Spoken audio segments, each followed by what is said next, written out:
The halogenation mechanism can be modified by adding a different nucleophile into the reaction, so that instead of having a halide nucleophile open up the halonium ring, we open it with a different nucleophile, and we end up with two different groups attached on the former double bond.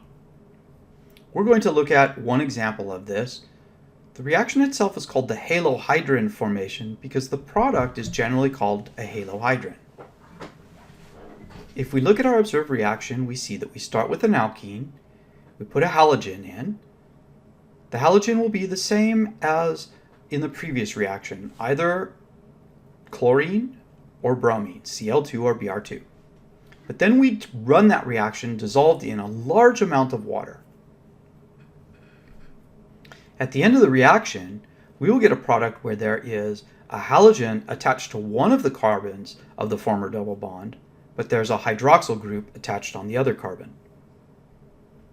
This is called a halohydrin, sort of standing for halogen, hydroxyl, and I don't know why they used the "in" ending, but that's what they called it. Again, we're going to look at the mechanism first without stereochemistry. The mechanism is going to function very much at the beginning like the halogenation mechanism. We're going to have a temporary induced dipole. It will approach with its positive end to the double bond. The pair of electrons will be attracted to the positive halogen. They will make a bond. That will push out the halide ion as a leaving group. Then the halogen will reach over and make a bond to the carbocation. So again, we get a cyclic halonium ion with partial positive charges on each carbon. In this case then, there's a competition. There is halide ion out in the solution, but particularly at the very beginning, there will be a very small concentration of it. In contrast, if we run this in water at a fairly low concentration of halogen, then what we would see is we would have many times more molecules of water in the area ready to react as soon as this thing is formed. And so the water will compete even though it's not necessarily as good of a nucleophile. If the water makes a bond, it will come over, make a bond to the positive charge on the carbon, it will break open the ring, and we'll get another intermediate where now we effectively have a water molecule attached to the carbon, and the oxygen, because it now has 3 bonds, will have a positive charge. As we've seen before, in this situation, if there are hydrogens on the atom with the positive formal charge, a base can come over, deprotonate that one of those hydrogens. The pair of electrons from the hydrogen will go on to the central atom, and we're left with a neutral molecule that looks like this.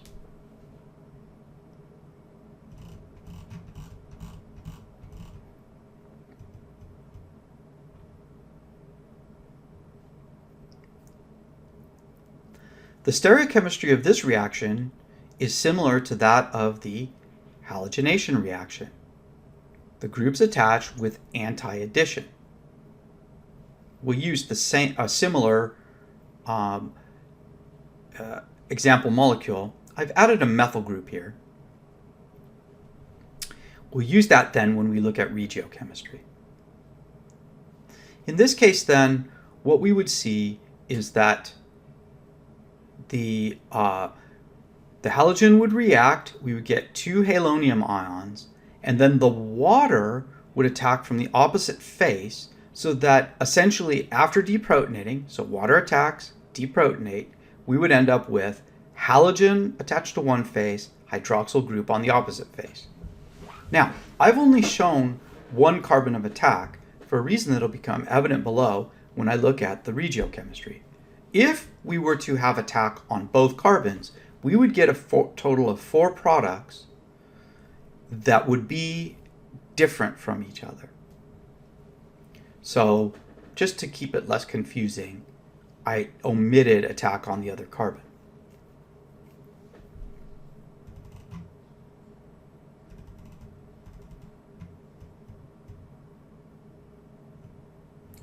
This reaction has regiochemistry because the reagent is not symmetric. We add different groups to each carbon. So the direction of addition matters. Now, I'm going to show you the regiochemistry without the stereochemistry. Technically, then, we should be able to put it all together and get complete, correct regioisomers, correct stereoisomers. But just to keep it less confusing, I'm going to be separating those in my explanations. In our first step, we, again, react with the halogen, which has collided and made a temporary induced dipole.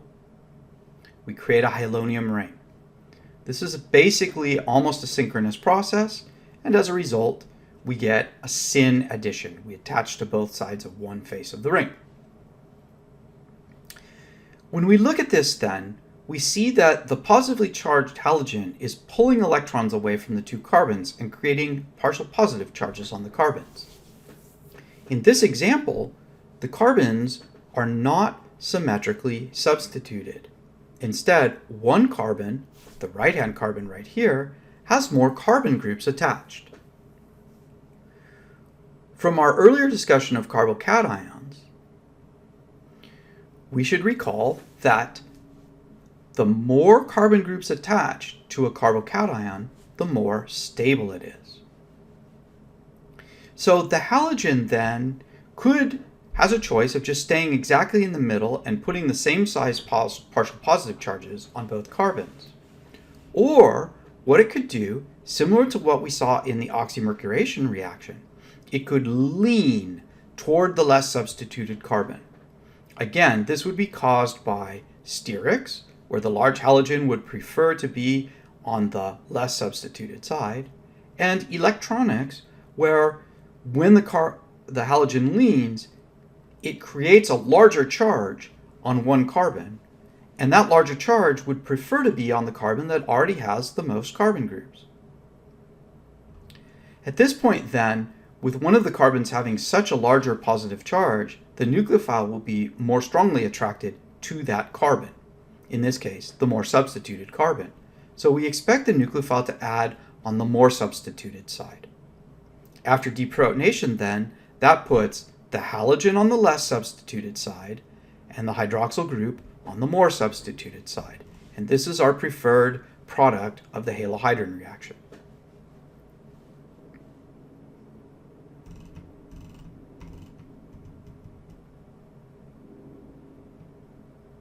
We're now going to look at a reaction called epoxidation.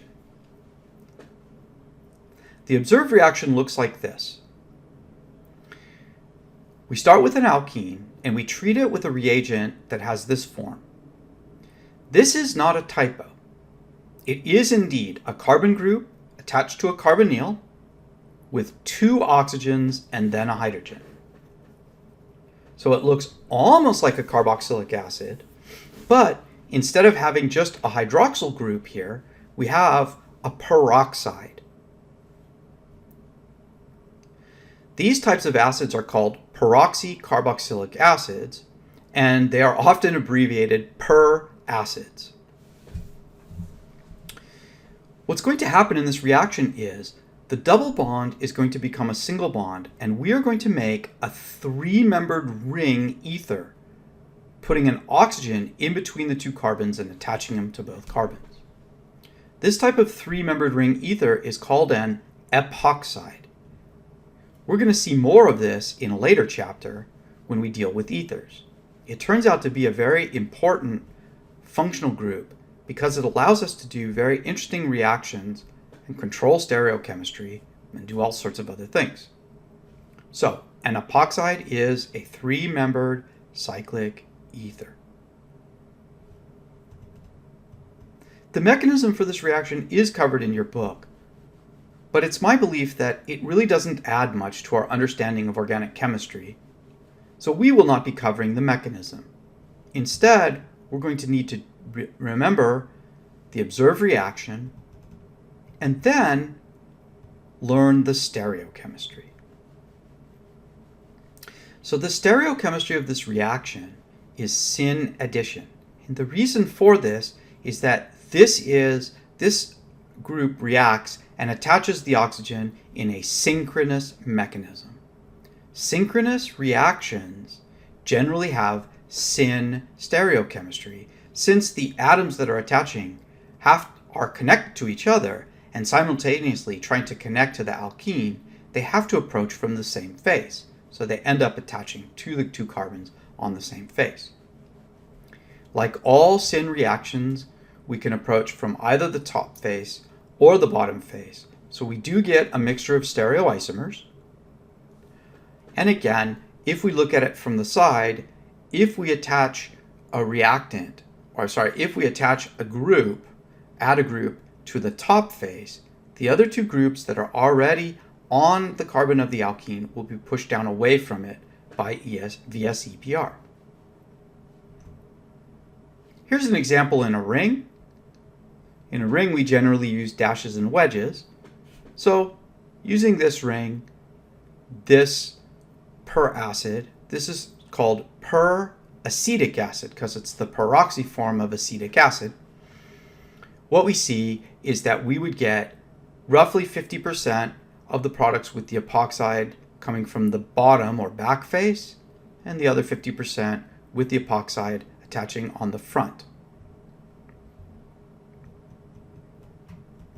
There are two common peroxy carboxylic acid reagents that are used in this reaction. The first is peroxyacetic acid, often called peracetic acid. Peracetic acid is purchased as a 40% solution in water.